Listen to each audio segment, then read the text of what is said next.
100,000 opportunity zones. You're the jobs president. You did this once. You brought 7 million jobs, and quite clearly what the markets are saying is they have faith that you are the jobs president that will do this again. So most people have never built a positive economy. We're going to do it twice, and the second time is going to be better than the first, I think, Steve. We have a shot at it, right? Okay, please, go ahead. Yes, I'm Anthony Goins, and I'm honored to be here, Mr. President, representing the state of Nebraska.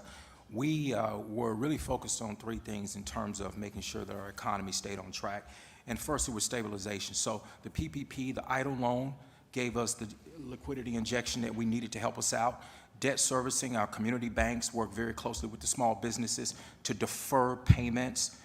And then we move into recovery. And when we talk about recovery, the $1.08 billion that we've received from the Treasury has been a huge help. We've broken it down into 4 programs: small business stabilization, rural broadband. We're giving $1 million for Gallup, and then we're also looking at taking workers that are in industries that are shrinking and retraining them in high-demand industries so we can put Nebraskans back to work in the right areas. Well, you mentioned rural broadband, and we're doing that very big for the Middle West and for our farmers, and that's a very big factor. And as you know, we've started the process already. Yes. And I think you're going to be very happy with that. Absolutely. Thank you sir. very much. Appreciate it. Please. Good afternoon, Mr. President, governors, secretaries, directors, and honored guests.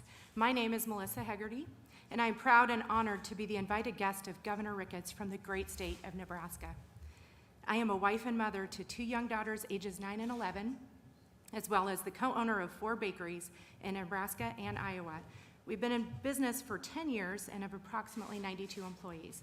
Early on in COVID-19, we decided not to lay off any employees, rather ask the ones that live at home with their parents to scale back on some of their hours if they can. By doing that, it would give the other employees that needed their shifts to be able to cover their rent and other expenses an opportunity to keep their hours. Most of our employees are in their early 20s with no families to fall back on, so it was critical for us to take care of them any way we could.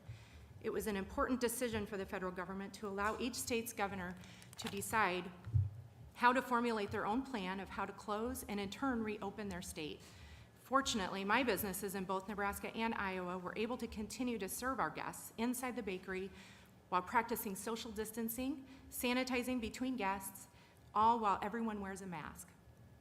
We had several terrible weeks of sales leading into Easter. It was easily the scariest time of my life as a business owner, not knowing what would happen next. We did apply for and receive Paycheck Protection Program funds through our small, locally owned bank, who we've had a strong relationship with since we started back in 2010. That program has been helpful for us to continue to meet our fiduciary obligations in terms of promises to our staff, as well as paying our monthly bills. As the virus continued past Easter, we were able to increase our delivery business while adding a new service for our guests, curbside pickup. But with curbside pickup, it did come with some challenges. So increased labor would be probably the biggest effect on our bottom line. Additional employees have been added to answer the phones, and runners are needed to take orders out to the guests waiting in their car. By mid-May, sales were picking up, and we did have our best Mother's Day ever, seeing double-digit growth over last year's weekly sales. So my Nebraska bakeries have now entered phase 3, starting this upcoming Monday, of Governor Ricketts' directed health measures. We anticipate our guests' desire to celebrate all of the life's events they missed over the past 3 months. New babies, birthdays, anniversaries, retirements, with our ultimate hope that it will transfer into a much busier summer than we normally would have. I want to thank you for inviting me to be a part of this important discussion. Thank you very I'm much. honored. Great job. Thank you very much. Thanks. Please.